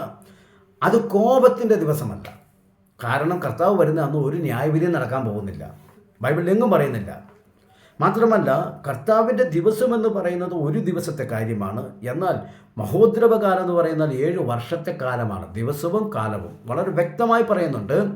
നിങ്ങൾ ആണ്ടുകളും ദിവസങ്ങളും മാസങ്ങളും കാലങ്ങളും നിങ്ങൾ പ്രമാണിക്കുന്നു. ഗലാത്യർക്കെതിരെ ലേഖനത്തിൽ പറയുന്നുണ്ട്, ദിവസങ്ങളെയും കാലങ്ങളെയും തിരിച്ചറിയുവാനായി എന്ന് ഉൽപ്പത്തി പുസ്തകം 1-ാം അധ്യായത്തിൽ പറയുന്നുണ്ട്. അപ്പോൾ ദിവസങ്ങളെയും മാസങ്ങളെയും കാലങ്ങളെയും തരംതിരിച്ച് പഠിപ്പിക്കുന്ന ബൈബിളിൽ ദിവസമെന്ന് പറയുന്നതും കാലമെന്ന് പറയുന്നതും രണ്ടും രണ്ടായി തന്നെ കാണണം. അല്ലെങ്കിൽ ദിവസമെന്ന് പറയുന്നതും വർഷമെന്ന് പറയുന്നതും രണ്ടും രണ്ടായി തന്നെ കാണണം. ഇവിടെ പറയുന്നല്ലോ കോപ ദിവസം. പക്ഷെ മഹോദ്രവകാലത്തെക്കുറിച്ച് പറയുമ്പോൾ വരുവാനുള്ള പരീക്ഷാകാലം 7 വർഷം എന്നൊക്കെയാണ് പറയുന്നത്. വ്യക്തമായല്ലോ. എന്നിട്ടും നേരിട്ട് സംസാരിക്കാമെന്നൊക്കെ പറയുന്നവർ എന്ത് പറയാനാണെന്ന് എനിക്കറിയില്ല. അതിന് അവരുടെ കയ്യിലിരിക്കുന്ന ബൈബിൾ എന്താണെന്ന് എനിക്കറിയില്ല. ഇത്രയ്ക്കും വ്യക്തമായി വചനം പറയുമ്പോൾ പ്രാർത്ഥനയോടുകൂടി വചനം പഠിക്കുന്നവർക്കാണ് ഇതിനകത്ത് പ്രാധാന്യം. അല്ലാത്തവരെല്ലാം പറഞ്ഞുകൊണ്ടിരിക്കട്ടെ. വ്യക്തമായ തെളിവുകളുണ്ടെങ്കിൽ തെളിവുകൾ അടിയിലിടുക, ജനം പഠിക്കട്ടെ, എനിക്കത്ര പറയാനുള്ളൂ. എന്നാൽ ഇനി അടുത്ത് നമ്മൾ ഇവിടെ ചിന്തിക്കാൻ പോകുന്നത് കർത്താവിൻ്റെ നാൾ എന്നുള്ളതിന് പുതിയ നിയമത്തിൽ നമുക്കൊരു വാക്യം കാണാൻ കഴിയുന്നത് 2 തെസ്സലോനിക്കർ 2-ാം അധ്യായത്തിൻ്റെ 2-ാമത്തെ വാക്യത്തിലാണ്. അവിടെ പറഞ്ഞിരിക്കുന്നത് the coming of our Lord Jesus Christ എന്നാണ് പറഞ്ഞിരിക്കുന്നത്. എന്നിട്ട് അടുത്ത വാക്യത്തെ 3-ാം വാക്യത്തിലാണ് that day shall not come, ആ ദിവസം എന്ന് എടുത്ത് പറയുന്നത്. ഏത് ദിവസം? അവൻ്റെ വരവെന്ന് മുന്നിൽ പറഞ്ഞിട്ട് താഴെ പറയാണ് ആ ദിവസമെന്ന്. അതല്ല കോപത്തിൻ്റെ ദിവസം എന്ന് വളരെ വ്യക്തമായല്ലോ. അപ്പോൾ പുതിയ നിയമത്തിൽ കോപ ദിവസം എന്നുള്ള ഇത് കാണുന്നത് വെളിപ്പാട് പുസ്തകത്തിലാണ് കാണുന്നത്. അതിനെക്കുറിച്ച് കഴിഞ്ഞ വീഡിയോയിൽ ഞാൻ പറഞ്ഞിരുന്നു. അത് രണ്ടും ഒന്നാണെന്ന് പഠിപ്പിക്കൽ അടിസ്ഥാനരഹിതം. ഇവിടെ നമ്മൾ ഇന്ന് ചിന്തിക്കാൻ പോകുന്നത് പഴയ നിയമ ഭക്തന്മാരാണ് എപ്പോഴാണോ ഉയർത്തെഴുന്നേൽക്കുന്നത്. പഴയ നിയമ ഭക്തന്മാർ അവർ ക്രിസ്തുവിൽ മരിച്ചവരാണോ അല്ലയോ? ക്രിസ്തു ജനിച്ച് ജീവിച്ച് മരിച്ച് അടക്കപ്പെട്ട് ഉയർത്തെഴുന്നേറ്റതിന് ശേഷമല്ലേ ഈ ക്രിസ്തുവിൽ ജീവിക്കാൻ പറ്റുകയുള്ളൂ? നമുക്ക് വചനത്തിലൊരു അന്വേഷണം വയ്ക്കാം. യോഹന്നാന്റെ സുവിശേഷം 8-ാം അധ്യായത്തിൻ്റെ 56-ാമത്തെ വാക്യത്തിൽ യേശു പറയുന്നു, അബ്രാഹാം എൻ്റെ ദിവസം കാണണമെന്ന് ഉള്ളം കൊണ്ട് ഉല്ലസിച്ചു, അവൻ അത് കണ്ട് സന്തോഷിച്ചുമിരിക്കുന്നു. ഇനിയൊന്ന് പറഞ്ഞ്, അബ്രാഹാം എവിടെയാണ് ക്രിസ്തുവിൻ്റെ ദിവസം കണ്ടത്? കണ്ടെന്ന് തോന്നുന്നുണ്ടോ? അതവിടെ ഇരിക്കട്ടെ, നമുക്ക് അടുത്തൊരു ചിന്തയിലേക്ക് കിടക്കാം. മത്തായി സുവിശേഷത്തിൻ്റെ 22-ാം അധ്യായത്തിൻ്റെ 41 മുതൽ 44 വരെ വായിക്കുമ്പോൾ യേശു ക്രിസ്തു എന്നുള്ള തൻ്റെ പദവിയെക്കുറിച്ച് പറയുകയാണ്. എന്നിട്ട് പറയുക, ദാവീദ് അവനെ, ആരെ? ക്രിസ്തുവിനെ ആത്മാവിൽ കർത്താവ് എന്ന് വിളിച്ചിട്ടുണ്ടല്ലോ. 110-ാം സങ്കീർത്തനത്തിൽ യഹോവ എൻ്റെ കർത്താവിനോട്, ആ വിഷയത്തെക്കുറിച്ച് വളരെ ആഴമേറിയ പഠനം ഞാൻ വേറിട്ട ചിന്തകളിൽ ഇട്ടിട്ടുണ്ടുകൊണ്ട്, അപ്പോൾ അവിടെ ദാവീദ് ക്രിസ്തുവിനെ ആത്മാവിൽ കർത്താവ് എന്ന് വിളിച്ചിട്ടുണ്ട്. ഓക്കെ, അടുത്ത 3 എബ്രായർക്കെഴുതിയ ലേഖനം 11-ാം അധ്യായത്തിൽ 36-ാമത്തെ വാക്യത്തിൽ മോശ മിസ്രൈമിലെ നിക്ഷേപങ്ങളെക്കാൾ ക്രിസ്തുവിൻ്റെ നിന്ന താൻ അത് ശ്രേഷ്ഠമാണ്, വലുതാണെന്ന് ഏറ്റെടുത്തു. മോശ ജനിച്ചതെന്ന്, യേശു ജനിച്ചതെന്ന്. ഇനി ഞാൻ ചോദിക്കട്ടെ, ഈ 3 ഭക്തന്മാരുടെ പേര് മാത്രം ഇവിടെ എടുത്തു പറഞ്ഞിട്ടുണ്ട്. അബ്രഹാം, ദാവീദ്, മോശ. ഇവർ ക്രിസ്തു ഉണ്ടായിരുന്ന സമയത്ത് ഇവരുണ്ടായിരുന്നവരാണോ? അല്ല. പിന്നെ എങ്ങനെ അബ്രഹാം ക്രിസ്തുവിനെ കണ്ടു? ദാവീദ് ആത്മാവിൽ ക്രിസ്തുവിനെ കർത്താവ് എന്ന് വിളിച്ചു. മോശ എങ്ങനെ ക്രിസ്തുവിൻ്റെ നിന്ന ഏറ്റെടുത്തു? അതിൽ നമ്മൾ മനസ്സിലാക്കേണ്ട അനേക കാര്യങ്ങളുണ്ട്. ഞാൻ ചുരുക്കി പറയുകയാണ്. ഇസ്രായേൽ ജനം മിസ്രൈമിൽ നിന്ന് പുറപ്പെട്ടു വരുമ്പോൾ, അവർ മരുഭൂമിയിൽ നടന്നു വരുമ്പോൾ, പുറപ്പാട് പുസ്തകം 13-ാം അധ്യായത്തിൽ പറയുമ്പോൾ യഹോവ അവർക്ക് മുൻപായി നടന്നു. എന്നാൽ കൊരിന്ത്യർക്കെഴുതിയ ലേഖനം 10-ാം അധ്യായത്തിൻ്റെ 4-ാമത്തെ വാക്യത്തിൽ വരുമ്പോൾ അവരെ അനുഗമിച്ച പാറ ക്രിസ്തു. അന്ന് ക്രിസ്തു അവിടെ അനുഗമിച്ചല്ലോ അവരെ. ഓക്കെ, അത് എന്ന് കരുതി ക്രിസ്തുവിൽ മരിക്കുന്നത് എങ്ങനെ? അവിടെയാണ് ചോദ്യം. ക്രിസ്തുവിൽ മരിക്കുന്നത് എങ്ങനെ? അതുകൊണ്ട് തന്നെയാണ് ലോക സ്ഥാപനത്തിന് മുൻപേ അറുക്കപ്പെട്ട കുഞ്ഞാട്. യേശു എന്നാണ്, കുഞ്ഞാട് എന്നാണ് അറുക്കപ്പെട്ടത്? മറിയമിലൂടെ ജഡാവതാരം എടുത്ത് ജനിച്ച് 30-ാമത്തെ വയസ്സിൽ സ്നാനമേറ്റ് 33-ാമത്തെ വയസ്സിലോ 33-രക്കോ എന്തുമാകട്ടെ 33-ാമത്തെ വയസ്സിൽ ക്രൂശിൽ യാഗമായി തീരുമ്പോഴല്ലേ കുഞ്ഞാട് അറുക്കപ്പെട്ടത്? പക്ഷേ വെളിപ്പാട് പുസ്തകത്തിൽ മുൻപ് ലോക സ്ഥാപനത്തിന് മുൻപേ സകല മനുഷ്യരും ഉണ്ടാകുന്നതിന് മുൻപ്, അർത്ഥാൽ ആദാമിനെ പോലും സൃഷ്ടിക്കുന്നതിന് മുൻപ് അറുക്കപ്പെട്ടവനാണ് കുഞ്ഞാട്. കുഞ്ഞാടെന്ന് പറഞ്ഞാൽ ക്രിസ്തു. ഇനി ഞാൻ പഴയ നിയമത്തിലുള്ള സംഭവം പറയാം. അത് ആത്മാവ് ഗ്രഹിപ്പിച്ച ഒരു മർമ്മമാണ്. അത് ഈ ഉപദേശവുമായി പൊരുത്തപ്പെടുത്താൻ പറ്റുമോ എനിക്കറിയില്ല. ദൈവാത്മാവിൻ്റെ സ്പർശനമുള്ളവർക്ക് അത് തിരിച്ചറിയാൻ കഴിയും. കനാൻ ദേശത്ത് ഉറ്റുനോക്കുവാനായി മോശ ഇസ്രായേൽ പ്രമാണിമാരെയും യോശുവയും കാലേബിനും അയക്കുമ്പോൾ ഈ പ്രമാണിമാരെല്ലാം അവിടെ ചെന്ന് അവിടുത്തെ ആളുകളെ നോക്കി. അവന്മാർ ഭയങ്കര മല്ലന്മാരാണ്, ദീർഘകായകന്മാരുള്ളവർ, ഭയങ്കര ഉരുക്ക് ശരീരമുള്ളവരാണ്. ഇവന്മാരെയൊന്നും ജയിച്ചിട്ട് ദേശം പിടിച്ചെടുക്കൽ നടക്കത്തില്ല. മോശ ചുമ്മാ ചതിക്കാൻ വേണ്ടി കൂട്ടിക്കൊണ്ടുവന്നതാണ്. അവിടെയും കിടന്ന് ആ ഇഷ്ടിക പിടിച്ച് സുഖമായിട്ട് ജീവിക്കാമായിരുന്നൊക്കെ പറയുന്ന കുറേ ഭൗതിക കണ്ണുകൾ കൊണ്ട് വീക്ഷിക്കുന്നവർ. ഈ ഭൗതിക കണ്ണുകൾ കൊണ്ട് വീക്ഷിക്കുന്നവർക്ക് ഇതൊന്നും പിടുത്തം കിട്ടത്തില്ല. നിങ്ങളുടെ ഡിഗ്രിയും നിങ്ങളുടെ ആ BTH MTHും നിങ്ങളുടെ MDയും PhDയൊക്കെ മാറ്റിവെച്ചിട്ട് ആത്മാവിൻ്റെ കാതുകളിൽ ആത്മാവിൻ്റെ കണ്ണിലൂടെ വീക്ഷിച്ചാൽ വേറിട്ട ചിന്തയെന്ന് പറയുന്ന ഈ വചന പഠന പരമ്പരയുടെ ഒരു എപ്പിസോഡിനോടും ആർക്കും ദോഷമായി എതിരായി ഒരു കമൻ്റ് ഇടാൻ തോന്നത്തില്ല. ഇതൊക്കെ മാറ്റിവെക്കണം. ഇവിടെ ചെന്നച്ചേ പറഞ്ഞില്ലേ, അയ്യോ അവന്മാരെയൊന്നും കീഴടക്കിയിട്ട്, ആ മല്ലന്മാരെ കീഴടക്കിയിട്ട് നമുക്കിത് പറ്റത്തില്ല. പക്ഷെ യോശുവയും കാലേബും ചെന്നിട്ട് നോക്കിയത് അവിടെയുള്ള വീരന്മാരുടെ മസിലിട്ട് അവരുടെ പൊക്കവും മണ്ണമൊന്നുമല്ല നോക്കിയിട്ട് തങ്ങളുടെ പിതാക്കന്മാരോട് അരുളിച്ചതൊരു വാക്തത്വമുണ്ടായിരുന്നു. പാലും തേനും ഒഴുകുന്നൊരു ദേശം, സമൃദ്ധിയുടെ ദേശം, അവിടെ ഫലഭൂയിഷ്ഠമായ ദേശം. അവർ ചെന്ന വഴി ഒരു മുന്തിരിക്കൊലക്കിട്ട് നോക്കി, ഷട്ടാ, ഓ, ഇത് തന്നെയാണ് അബ്രാഹാമിനോട് അവൻ അരുളി ചെയ്ത വാക്തത്വം. അല്ലാതെ എതിര് നിൽക്കുന്ന ശത്രുവിനിട്ട് നോക്കിയിട്ട് പുറകോട്ട് വന്ന് നിരാശയുടെ വാക്ക് പറയുന്നവനല്ല ആത്മീയ കണ്ണുള്ളവൻ. വാക്തത്വത്തിലേക്ക് നോക്കിയിട്ട് ദൈവത്തിന് മഹത്വം കൊടുക്കുന്നവനാ. യോശുവയും കാലേബും അവിടെ നോക്കി നിന്ന് എനിക്ക് തോന്നുന്നു ഈ ഇസ്രായേൽ പ്രമാണിമാരെല്ലാം ഈ മല്ലന്മാർക്കിട്ട് നോക്കിയിട്ട് ഇങ്ങനെ പേടിച്ച് വരയ്ക്കുമ്പോൾ യോശുവയും കാലേബും ആ മുന്തിരിക്കലക്കിട്ട് നോക്കിയിട്ട് നൃത്തം ചെയ്ത് ദൈവത്തെ സ്തുതിക്കുക. ഞങ്ങളുടെ ജീവിതത്തിൽ ഇന്ന് വരെ ഇത്തരത്തിലുള്ളതായ വലിപ്പമേറിയ ഒരു മുന്തിരിക്കൊല കണ്ടിട്ടില്ല. ഞങ്ങളുടെ പിതാക്കന്മാരോട് വാക്തത്വം ചെയ്ത ദേശം ഇത് തന്നെ. ഞാൻ ഇടയ്ക്ക് ഒരു സന്ദേശം പറയട്ടെ. ദൈവം നിന്നോട് വാക്തത്വം ചെയ്തിട്ടുണ്ടെങ്കിൽ ആ വാക്തത്വത്തിട്ട് നോക്കുക. എതിർ നിൽക്കുന്ന ശത്രുവിട്ട് നോക്കിയാൽ ഇസ്രായേൽ പ്രമാണിമാർ പോകുന്നത് പോലെ തിരിച്ചു പോലും. അല്ലെങ്കിൽ ഈ പ്രമാണിമാർ ഇച്ചിരി എന്തെങ്കിലും അധികാരവും പദവിയും ഉള്ളവർക്ക് ഇങ്ങനെ തന്നെ, അവരുടെ കാഴ്ച എപ്പോഴും ഇതുകൊണ്ടായിരിക്കും. പക്ഷെ യഹോവയോട് പറ്റി നിന്ന രണ്ടുപേരുണ്ടല്ലോ, അവരുടെ കാഴ്ച അവിടെ കൊണ്ടായിരുന്നില്ല, അവരുടെ ആത്മീയ ഹൃദയ കണ്ണുകൾ കൊണ്ട് അവർ നോക്കിയത് എന്ന് ഞാൻ പറഞ്ഞാൽ മുന്തിരിക്കൊല കണ്ടത് കണ്ണുകൊണ്ട് തന്നെയാണ്. പക്ഷെ അവർ വിലയിരുത്തിയത്, അവർ ചിന്തിച്ചത് ആത്മീയ മണ്ഡലത്തിലൂടെയായിരുന്നു. പറഞ്ഞു നമ്മുടെ വരട്ടെ, ആ മുന്തിരിക്കൊല അറുത്തിട്ട് അവരൊരു തണ്ടിന്മേൽ വെച്ച് കെട്ടി. എനിക്ക് തണ്ടിന്മേൽ വെച്ച് കെട്ടിട്ടോ ഒപ്പം പോകാൻ പറ്റുമെന്ന് എനിക്ക് തോന്നുന്നില്ല. ഒരാൾ മുൻപിലും ഒരാൾ പുറകിലും. യോശുവയായിരിക്കാം, അല്ലെങ്കിൽ കാലേബായിരിക്കാം മുൻപിൽ. ഇനി ഞാൻ ഈ ദൈവം എനിക്ക് തന്ന ചിന്തയിലേക്ക് വരട്ടെ. ഈ മുന്തിരിക്കൊല തൻ്റെ പിതാക്കന്മാരോട് വാക്തത്വം ചെയ്ത ദേശത്തിൻ്റെ ഫലമാണ്. ഞാൻ ഈ മുന്തിരിക്കൊലയെ മനുഷ്യവർഗത്തോട് സ്ത്രീയുടെ സന്തതി എന്നു മുതൽ വാക്തത്വം തുടങ്ങി ഇസ്രായേൽ ജനത്തോട് ഞാൻ നിങ്ങൾക്കൊരു മെശിഹയെ തരുമെന്ന്, വീണ്ടെടുപ്പ് നിങ്ങൾക്കൊരു രാജാവിനെ തരുമെന്നുള്ള വാക്തത്വങ്ങളിലൂടെ കടന്നു വന്ന ആ യേശുവിനെ ഞാൻ മുന്നിൽ കാണുകയാണ്. ഈ മുന്തിരിക്കൊലയ്ക്ക് തുല്യമായി കാണുകയാണ്.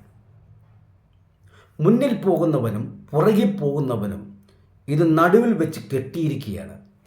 അത് ഞാൻ വിശുദ്ധ വേദപുസ്തകമായി കാണുകയാണ്. ഇതിൻ്റെ ഉൽപ്പത്തി മുതൽ വെളിപ്പാട് വരെ ഈ മുന്തിരിക്കൊല കിടപ്പുണ്ട്. പക്ഷെ മുൻപിൽ പോകുന്നവൻ വിശ്വാസത്താൽ ഞാൻ ചുമക്കുന്ന ഈ തണ്ടിൻ്റെ പുറകിൽ ആ മുന്തിരിക്കൊലയുണ്ടെന്നുള്ള വിശ്വാസത്താൽ അവൻ ചുമക്കുമ്പോൾ അത് പഴയ നിയമഭക്തന്മാർ ഒരാത്മാവിൽ കണ്ടേ. അബ്രഹാം പറയുക, എനിക്ക് അവൻ്റെ നാൾ കാണണമെന്നുണ്ടായിരുന്നു. ഞാൻ കണ്ടു. എവിടെ കണ്ടു? അവൻ വിശ്വാസത്താൽ കണ്ടു. ദാവീദ് അവനെ ആത്മാവിൽ കർത്താവേ എന്ന് വിളിച്ചു. മോശ പറയുകയാണ്, ക്രിസ്തുവിനെ നിന്ന് ഞാൻ ഏറ്റെടുക്കും. ക്രിസ്തുവ് മോശ ജനിച്ച് മരിച്ച് എത്രയോ നാളുകൾ കഴിഞ്ഞാൽ യേശു ജനിച്ചത്. പക്ഷെ ആത്മാവിൽ കണ്ടവർ എന്നതുപോലെ ഈ തണ്ടു വച്ച് കെട്ടി പുറകിലെ മുന്തിരിക്കൊലയെ ആത്മാവിൽ കണ്ടു വഹിച്ചുകൊണ്ട് പോകുന്ന പഴയ നിയമഭക്തന്മാരും, എന്നാൽ ആ മുന്തിരിക്കൊലയ്ക്ക് ശേഷം ഇതാ പുറകിൽ ഞാനും താങ്കളും അടങ്ങിയൊരു സമൂഹം, അപ്പോസ്തലന്മാർ മുതൽ പുതിയ നിയമസഭ വിശ്വാസികളായിരിക്കുന്നവർ അടങ്ങിയ ഒരു സമൂഹം. അവർ മുൻപിൽ കർത്താവ് നിൽക്കുമ്പോൾ മുന്നിൽ പോയവർ വിശ്വാസക്കണ്ണാൽ കണ്ടപ്പോൾ പുറകിൽ വന്ന നമ്മൾ നേരിട്ട് കണ്ടുകൊണ്ട് യാത്ര പോകുന്നു.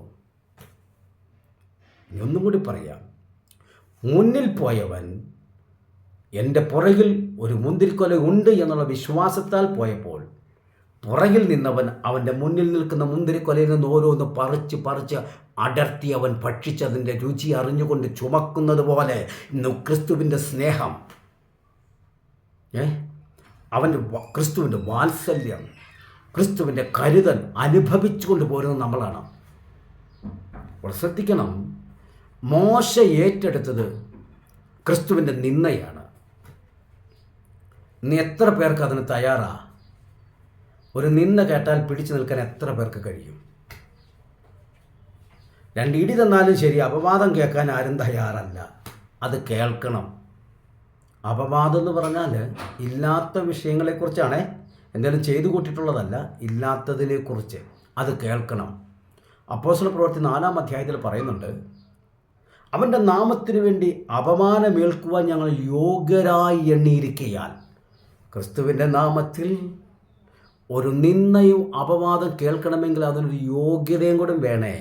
ഇവിടെ ഈ ലോകത്തിൽ ബഹുമാനം കിട്ടാനാണ്, പ്രശംസ കിട്ടാനാണ് യോഗ്യത വേണ്ടത്. പക്ഷെ വചനത്തിൻ്റെ മുന്നിൽ അപമാനം കിട്ടാനാണ് യോഗ്യത വേണ്ടത്. അത് വലിയൊരു മർമ്മമാണ്. ഞാനിതിലേക്ക് കൂട്ടിക്കുഴയ്ക്കുന്നില്ല. ഇന്നലെ ഞാൻ പറഞ്ഞല്ലോ, ഈ വിഷയത്തോടുള്ള ബന്ധത്തിൽ ഈ വിഷയമൊക്കെ പഠിക്കാൻ പ്രാർത്ഥനയ്ക്കിരിക്കുമ്പോൾ ദൈവം തരുന്ന ആത്മീയ മർമ്മങ്ങളൊന്നും ഇതിൻ്റെ കൂടെയൊന്നും പങ്കുവയ്ക്കാൻ പറ്റുന്ന കാര്യങ്ങളല്ല. അപ്പോൾ അതുകൊണ്ട് ഞാനിവിടെ ഒതുക്കി നിർത്തുകയാണ്. പുറകിൽ ചുമക്കുന്നവൻ അവൻ്റെ മുന്നിൽ മുന്തിരക്കല കണ്ട് അതിന് ഭക്ഷിച്ച് പോരുന്നത് പോലെയായിരുന്നു ക്രിസ്തുവും പഴയ നിയമ ഭക്തന്മാരും പുതിയ നിയമ ഭക്തന്മാരും. അപ്പോൾ അന്നത്തെ ഭക്തന്മാർ ആത്മാവിൽ ക്രിസ്തുവിനെ കണ്ടുവെങ്കിൽ ലോക സ്ഥാപനത്തിന് മുൻപേ അറുക്കപ്പെട്ടവനാണ്, ദൈവത്തിൻ്റെ പദ്ധതിയിലുള്ളതാണ്. അതുകൊണ്ട് ദൈവം വചനത്തിൽ നിഗൂഢമാക്കി വെച്ചിരിക്കുന്ന ഒരു കാര്യം ആരാഞ്ഞ് അന്വേഷിക്കേണ്ട കാര്യമില്ല. ദൈവം വെളിപ്പെടുത്തി നിങ്ങൾക്ക് ആർക്കെങ്കിലും വെളിപ്പെടുത്തി തന്നിട്ടുണ്ടെങ്കിൽ പങ്കുവയ്ക്കാം. ദൈവം എനിക്കത് വെളിപ്പെടുത്തി തന്നിട്ടില്ല. ഏത്? പഴയ നിയമ ഭക്തന്മാർ മരിച്ചത് ക്രിസ്തുവിൽ ആണോ ഇല്ലയോ എന്ന്. പക്ഷെ ഒരു കാര്യം വ്യക്തമാണ്, ഇസ്രായേൽ ജനത്തിൻ്റെ ഇടയിൽ നിന്ന് ദൈവത്തിന് 3 ഗണങ്ങളുണ്ട്. അത് വളരെ വ്യക്തമായി തെളിവുകളോടുകൂടി ഞാൻ എപ്പോഴെങ്കിലും ഒരു ക്ലാസ്സിലിടും. അതുകൊണ്ട് കൊരിന്ത്യർക്കെഴുതിയ ലേഖനത്തിൽ പൗലോസ് പറയുകയാണ്, ക്രിസ്തുവെന്ന ഏക പുരുഷനും നിർമ്മല കന്യകയായി ഞാൻ നിങ്ങളെ വിവാഹ നിശ്ചയം ചെയ്തിരിക്കുന്നുവെന്ന് പറയുമ്പോഴും അബ്രഹാമിൻ്റെ സന്തതിയായ വാഗ്ദത്ത സന്തതിയായ ഇസ്രായേൽ ജനത്തിലുള്ളവരും ആ കൂട്ടത്തിലുണ്ട്. എന്നാൽ അക്കാലങ്ങളിൽ ക്രിസ്തുവിനെ നിഷേധിച്ചു പോയ വാഗ്ദത്ത സന്തതികൾ ഏത് ഗണത്തിൽപ്പെടും? ഒന്ന് സ്വീകരിച്ചവരൊക്കെ പുതിയ നിയമസഭയിൽ വന്നു, മണവാട്ടി സഭയിൽ വന്നു. തിരസ്കരിച്ചു പോയവർ ഏത് ഗണത്തിൽപ്പെടും? അതിനെക്കുറിച്ചൊക്കെ പഠിപ്പിക്കുന്ന ക്ലാസ് ഇതിൽ സ്പർശിക്കേണ്ട ആവശ്യമില്ലാത്തതുകൊണ്ട് ദൈവം അനുവദിക്കുന്ന പക്ഷം തുടർമാനമായിട്ടുള്ള ക്ലാസ്സുകളിൽ നമുക്കതിനെക്കുറിച്ച് പഠിക്കാം. സംഖ്യാപുസ്തകം 13-ാം അധ്യായത്തിൻ്റെ 23 മുതലുള്ള വാക്യങ്ങളാണ് ഞാൻ ആദ്യം പറഞ്ഞു വന്നത്. മുന്തിരിക്കുല ചുമക്കുന്ന കാര്യം നിങ്ങൾ വായിക്കുക, ആത്മാവിൽ ധ്യാനിക്കുക. ദൈവം നിങ്ങൾക്ക് വലിയ ആനന്ദവും സന്തോഷവും നിങ്ങളുടെ ഭാഗ്യ പദവിയെക്കുറിച്ച് ആത്മാവ് നിങ്ങളെ തട്ടി ഉണർത്തുമ്പോൾ അറിയാതെ ദൈവത്തെ സ്തുതിച്ചു പോകുന്ന വലിയൊരു സന്ദേശം അതിനകത്തുണ്ട്. അയ്യോ, മുന്നിൽ ചുമന്നവൻ വിശ്വാസത്തിൽ ചുമന്നപ്പോൾ ക്രിസ്തുവിൻ്റെ ശേഷം പുറകിൽ നിൽക്കുന്ന ഞാൻ അതിൽ നിന്ന് ഭക്ഷിച്ച് ആ മുന്തിരിയുടെ രുചി എന്താണെന്ന് അറിഞ്ഞ് അവൻ്റെ കരുതൽ, അവൻ്റെ വാത്സല്യം, അവൻ്റെ സ്നേഹം ഒക്കെയും അനുഭവിച്ച് പോകുവാനുള്ള ഭാഗ്യം എനിക്കുണ്ടായല്ലോ എന്നുള്ള ആനന്ദം നിങ്ങളെ ആത്മീയ ആരാധനയ്ക്ക് നിങ്ങൾ നയിക്കും. ആ ക്രിസ്തുവിൻ്റെ നാമത്തിൽ നിൽക്കുമ്പോൾ കുറേ നിന്നയോ അപമാനമൊക്കെ കേൾക്കുന്നത് ഒരു ഭാഗ്യമായിട്ട് കാണാൻ. അപ്പം ഞാൻ മടങ്ങി വരുന്നു. പഴയ നിയമ ഭക്തന്മാർ ഉയർക്കുന്നത് എപ്പോഴാണെന്ന് ചോദിച്ചാൽ, വിശുദ്ധ വേദപുസ്തകത്തിൽ ഭാഗ്യവാന്മാർക്കും വിശുദ്ധന്മാർക്കും വേണ്ടി ഒരേ ഒരു പുനരുത്ഥാനമേ പറയുന്നുള്ളൂ. ഇടയ്ക്ക് കയറി പറയാം, അന്ന് 2 സാക്ഷികൾ വരും. അവർ ആരാണെന്ന് പറയുന്നില്ല. പല വാദങ്ങളുണ്ട്. ഞാനൊരു ചെറിയൊരു അഭിപ്രായം എന്ന നിലയിൽ പറയാം. അതൊരു പഠനമല്ല, എൻ്റെ ഒരഭിപ്രായം. എബ്രായർക്കെഴുതിയ ലേഖനത്തിൽ ഇങ്ങനൊരു വാക്യം പറയുന്നുണ്ട്, ഒരിക്കൽ മരിക്കുകയും പിന്നെ ന്യായവിധി ദൈവം മനുഷ്യർക്ക് നിശ്ചയിച്ചിരിക്കുക. അപ്പോൾ ഒരിക്കൽ മരിക്കണം. അപ്പോൾ വേറെ ചോദ്യം വരുമേ, ഈ കാഹളം മുഴങ്ങുന്ന സമയത്ത് ജീവനോടെ ഇരിക്കുന്നവർ മരിക്കുന്നില്ലല്ലോ. ആ മരണം അവിടെ സംഭവിച്ചില്ലെങ്കിൽ രൂപാന്തരം ഒരു മരണമാണ്. കാരണം പ്രാണൻ ഈ ശരീരം വിട്ടു പോകുന്നതാണ് മരണം. അപ്പോൾ ഈ ശരീരം അവിടെ ഇട്ട് ആ നിമിഷം തന്നെ രൂപാന്തരം പ്രാപിക്കുമ്പോൾ അവിടെ ഒരു മരണതുല്യമായ, അതായത് ഈ ശരീരത്തിൽ നിന്ന് പ്രാണൻ പോയി രൂപാന്തരപ്പെട്ട ശരീരത്തിലേക്ക് പ്രാണൻ വരുമ്പോൾ മരണം നടന്നല്ലോ. കല്ലറയ്ക്കകത്തിരുന്നില്ല, ഈ ദേഹം ക്ഷയിച്ചില്ല എന്നല്ലേ ഉള്ളൂ. അപ്പോൾ മരണം നടന്നു. എന്നാൽ ഈ ഒരിക്കലുള്ള മരണവും പിന്നെയുള്ള ന്യായവിധിയും മനുഷ്യർക്ക് നിയമിച്ചിട്ടുള്ളത് കൊണ്ട് ഏലിയാവും മനുഷ്യനാണ്, ഹാനോക്കും മനുഷ്യനാണ്. അവരും ആ നിയമത്തിന് വിധേയപ്പെട്ടേ പറ്റൂ എന്ന് ദൈവത്തിന് നിർബന്ധം ഉണ്ടെങ്കിൽ വരാൻ പോകുന്നത് ഏലിയാവും ഹാനോക്കും തന്നെയായിരിക്കും. ശ്രദ്ധിക്കണം, ഞാൻ സ്ഥാപിച്ച് പറയുകയല്ല. ഒരിക്കൽ മരണവും പിന്നെ ന്യായവിധിയും സകല മനുഷ്യരും അനുഭവിക്കണമെന്ന് നിർബന്ധമാണെങ്കിൽ ഹാനോക്കും ഏലിയാവും മരിച്ചേ പറ്റൂ. അപ്പോൾ അവരിവിടെ വരണം. ഇനി അവർ ഉയർത്തെഴുന്നേൽക്കുന്ന ഒരു പുനരുത്ഥാനമല്ലേ എന്ന് ചോദിച്ചാൽ ഒരിക്കലും ഞാൻ സമ്മതിച്ചു തരത്തില്ല. കാരണം ഏലിയാവും ഹാനോക്കും ഇവിടുന്ന് പോയത് ഈ ശരീരത്തോടു കൂടി അല്ല. കാരണം ജഡരക്തങ്ങൾക്ക് സ്വർഗരാജ്യം അവകാശമാക്കാൻ പറ്റത്തില്ല. തന്നെയുമല്ല, ഈ ജഡത്തിൻ്റെ ചില സ്വഭാവങ്ങളുണ്ടല്ലോ. ഗലാത്യലേഖനം പഠിക്കുക. കോപം, ക്രോധം, ശാഠ്യം, പക, തൊന്നപക്ഷം, അസൂയ, ജാരരംഗ, പിണക്കം, ഇങ്ങനെ 15 കൂട്ടം കാര്യം പറയുന്നുണ്ട്. ഈ സാധനം കൊണ്ട് അങ്ങോട്ട് പോയാൽ നിശ്ചയമായും ഏലിയാവും ഹാനോക്കും തമ്മിൽ അടിയുണ്ടാകും. തന്നെയല്ല, ഏലിയാവ് വേറൊരു സഭ തുടങ്ങും, ഹാനോക്ക് മറ്റൊരു സഭ തുടങ്ങും. ഉറപ്പ് കേസാണ്. കാരണം അത് ഈ ജഡത്തിലുള്ള സംഭവമാണ്. പിന്നെ അവിടെ അധ്യക്ഷനാകണം, പിന്നെ കമ്മിറ്റിക്കാർ വേണം, പിന്നെ സെക്രട്ടറി വേണം, ഖജാൻജി വേണം. ആകെ പ്രശ്നമാകും. ഇതൊന്നും ഉണ്ടാകാതിരിക്കാൻ ഈ ജഡരക്തം അങ്ങോട്ട് കൊണ്ടുപോകത്തില്ല. അപ്പോൾ അങ്ങനെയെങ്കിൽ ഈ ഏലിയാവും ഹാനോക്കും പോയപ്പോൾ ജഡരക്തത്തോടു കൂടിയല്ല പോകുന്നത്, അവർ തേജസ്കരിക്കപ്പെട്ട ശരീരത്തോടു കൂടിയാണ് പോകുന്നത്. ഇനി ഇവിടെ വന്ന് വീഴുന്നതും മരിക്കുന്നതും എങ്ങനെയാണെന്നൊന്നും വിശുദ്ധ വേദവസ്തുവിൽ പറയാത്ത കാര്യത്തിൽ ഊഹാഭോഗങ്ങൾ അടിച്ചുവിടുവാൻ ഞാൻ തയ്യാറല്ല.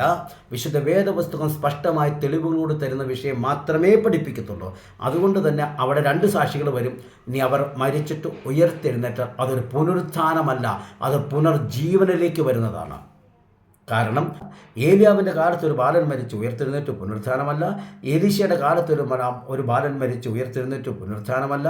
ലാസർ മരിച്ച് ഉയർത്തെഴുന്നേറ്റ് പുനരുത്ഥാനമല്ല. തബീത മരിച്ചു ഉയർത്തെഴുന്നേറ്റ് പുനരുത്ഥാനമല്ല. നയൻ പട്ടണത്തിലെ വിധവയുടെ മകൻ മരിച്ചു ഉയർത്തെഴുന്നേറ്റൊരു പുനരുത്ഥാനമല്ല. യൂത്തിക്കോസ് മരിച്ചു ഉയർത്തെഴുന്നേറ്റൊരു പുനരുത്ഥാനമല്ല.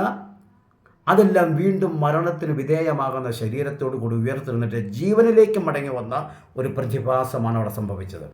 പുനരുത്ഥാനമെന്ന് പറയുന്നത് വിശുദ്ധ ബൈബിൾ വീക്ഷണത്തിൽ പറഞ്ഞാൽ ഇപ്പോൾ ആയിരിക്കുന്ന ഈ മർത്യമാകുന്ന ശരീരം വിട്ട് അമർത്യമാകുന്ന ശരീരത്തിലേക്ക് ഉയർത്തു വരുന്നതാണ് പുനരുത്ഥാനം. അങ്ങനെയെങ്കിൽ 2 പുനരുത്ഥാനമുള്ളൂ. ആ പുനരുത്ഥാനത്തിൽ ഒന്നാമത്തെ പുനരുത്ഥാനത്തിൽ പങ്കുള്ളവരാണ് ഭാഗ്യവാന്മാരും അവർ വിശുദ്ധരും ആണെങ്കിൽ, ശ്രദ്ധിക്കുക, ഭാഗ്യവാന്മാരും വിശുദ്ധരും. അതിനകത്ത് ഭാഗ്യമെന്ന് പറയുന്നുണ്ടല്ലോ, അത് ക്രിസ്തുവിനെ സ്വന്തം രക്ഷിതാവായി സ്വീകരിച്ച് ആത്മാവിലും സത്യത്തിലും പിതാവിൻ്റെയും പുത്രൻ്റെയും പരിശുദ്ധാത്മാവിൻ്റെ നാമത്തിൽ വിശ്വസിച്ച് മുഴുവൻ സ്നാനമേറ്റ് ആത്മാവിലും സത്യത്തിലും ദൈവത്തെ ആരാധിപ്പാനായി വിശുദ്ധിയിലും വേർപാടിലും ദൈവത്തെ ആരാധിച്ച് വചനപ്രകാരം വീണ്ടും ജനനം പ്രാപിച്ച് വചനപ്രകാരം ജീവിച്ച് വചനപ്രകാരം ക്രിസ്തുവിൽ മരിച്ച ഒരു ഭക്തൻ, അവൻ ക്രിസ്തുവിൻ്റെ നിർമ്മല കന്യകയാണ്. അതൊരു ഭാഗ്യമാണ്. 2ാമത്തെ കൂട്ടർ വിശുദ്ധർ, ഭാഗ്യവാന്മാരും വിശുദ്ധരും. ഇത് രണ്ടും ഒരു കൂട്ടമാണെങ്കിൽ എടുത്തു പറയേണ്ട ആവശ്യമില്ല. ഭാഗ്യവാന്മാർ വിശുദ്ധരായിരിക്കണമല്ലോ, ഉറപ്പാണല്ലോ. പിന്നെ എടുത്തു പറയേണ്ട ആവശ്യമില്ല. വിശുദ്ധർ ഭാഗ്യവാന്മാരാണല്ലോ, അതെടുത്തു പറയേണ്ട കാര്യമില്ല. ഇവിടെ 2 ഗണത്തെ പറയുന്നത്, ഒന്ന് അവർ ക്രിസ്തുവിൻ്റെ മണവാട്ടി ഗണത്തിലേക്ക് വരുന്ന ഭാഗ്യവാന്മാരും മറ്റൊരു വിശുദ്ധരും. ഏത് വിശുദ്ധർ? പഴയ നിയമകാലത്തെ വിശുദ്ധർ, പഴയ നിയമകാലത്തെ ഭക്തർ. അവരുടെ പദവി എന്താണെന്ന്. ഇനി ഈ 2 ഗണത്തെ 2 സ്ഥലത്താക്കുന്ന പ്രവണത സത്യോപദേശത്തിലില്ല. പുതിയ നിയമവിശ്വാസികൾക്ക് സ്വർഗത്തിലാണ് പൗരത്വം, അതുകൊണ്ട് അവർ സ്വർഗത്തിലായിരിക്കും. ഇസ്രായേൽ ജനം മണവാട്ടിയാണ്, അതുകൊണ്ട് അവർ അവകാശമായി കൊടുത്ത ഭൂമിയിൽ അവർ കാന്തനോട് കൂടി വാഴും. ന്യായമായി ഒന്ന് പറ ഗേറ്റ് മിനിസ്റ്റർക്കാരെ, ഇസ്രായേൽ ജനം ഇവിടെ കാന്തനോട് കൂടി ഇവിടെ വാഴും. ഈ ത്യാഗം സഹിച്ച് നമ്മളൊക്കെ അനാഥരായി അവിടെ ഉണ്ടായിരിക്കും. കർത്താവ് ഭൂമിയിലാണ്. ഭയങ്കര ഭാഗ്യമാണ്, ഭയങ്കര പദവിയാണ് പഠിപ്പിച്ചു വെക്കുന്നത്. അപ്പോൾ അതൊക്കെ പഠിപ്പിക്കട്ടെ, അതിനുള്ള സ്വാതന്ത്ര്യം ഉണ്ടല്ലോ, പഠിപ്പിക്കട്ടെ. ഇവിടെ സത്യവചനമേ പറയാറുള്ളൂ. അപ്പോൾ അതുകൊണ്ട് ഞാൻ വരുന്നു, പഴയ നിയമഭക്തന്മാർ ഉയർത്തെഴുന്നേൽക്കുന്നതും ഈ കാഹളം മുഴങ്ങുന്ന സമയമായിരിക്കും. പക്ഷെ ആ ഭാഗ്യവാന്മാരെന്നുള്ള പേരിൽ പറയുന്നത് മണവാട്ടി സഭയിലുള്ളവരും, വിശുദ്ധർ എന്ന് പറയുന്നത് പഴയ നിയമഭക്തന്മാരും. ഈ 2 കൂട്ടരും 1000 ആണ്ട് വാഴ്ചയിൽ ഉണ്ടായിരിക്കും. കാരണം മരിച്ചവർ ഉയർത്തെഴുന്നിട്ട് 1000 ആണ്ട് അവനോട് കൂടി വാഴുന്നു പറയുമ്പോൾ പുതിയ നിയമസഭയുണ്ടല്ലോ, ഉറപ്പ്. യെശയ്യാപ്രവചനം 11-ാം അധ്യായത്തിലും 35-ാം അധ്യായത്തിലും പറയുന്ന ആ വാഴ്ചയിൽ ഇസ്രായേലാണല്ലോ ഉള്ളത്, ഉറപ്പ്. ഇനിയാണ് നമ്മുടെ വിഷയത്തിൻ്റെ കേന്ദ്രമായ ഭാഗത്തേക്ക് വരുന്നത്. അതിലേക്ക് അടുത്ത ചിന്ത നയിക്കാം. ഈ വീഡിയോ അല്പം ദൈർഘ്യം കൂടി പോയി. ഇനി അടുത്ത പ്രധാനപ്പെട്ട ആശയം കൂടി ഞാൻ വിവരിച്ചു വരുമ്പോൾ 1.5 മണിക്കൂർ കവിയും എന്നുള്ളത് കൊണ്ട് ഞാൻ ഈ ഭാഗം ഇവിടെ ചുരുക്കുന്നു. അടുത്ത 5-ാമത്തെ ഭാഗത്തിനായി നമുക്ക് കാത്തിരിക്കാം. ദൈവം നമ്മെ സഹായിക്കട്ടെ. കമൻറ്റുകൾ പോരട്ടെ. ഇത് കേട്ടിട്ട് കമൻറ്റ് ചെയ്യുന്നവർ നമുക്ക് തിരിച്ചറിയാൻ പറ്റും. എന്തുമാകട്ടെ, അത് നമ്മുടെ അഭിപ്രായം സ്വാതന്ത്ര്യത്തിലുള്ളതായി കൊണ്ട് കമൻറ്റുകൾ പോരട്ടെ. ഈടുറ്റ കമൻറ്റുകൾ ഉണ്ടെങ്കിൽ അതിന് നിശ്ചയമായും പ്രതികരിക്കും. ദൈവം നമ്മളെ ധാരാളമായി അനുഗ്രഹിക്കട്ടെ. അടുത്ത എപ്പിസോഡിനായി നമുക്ക് പ്രാർത്ഥനയോടെ കാത്തിരിക്കാം.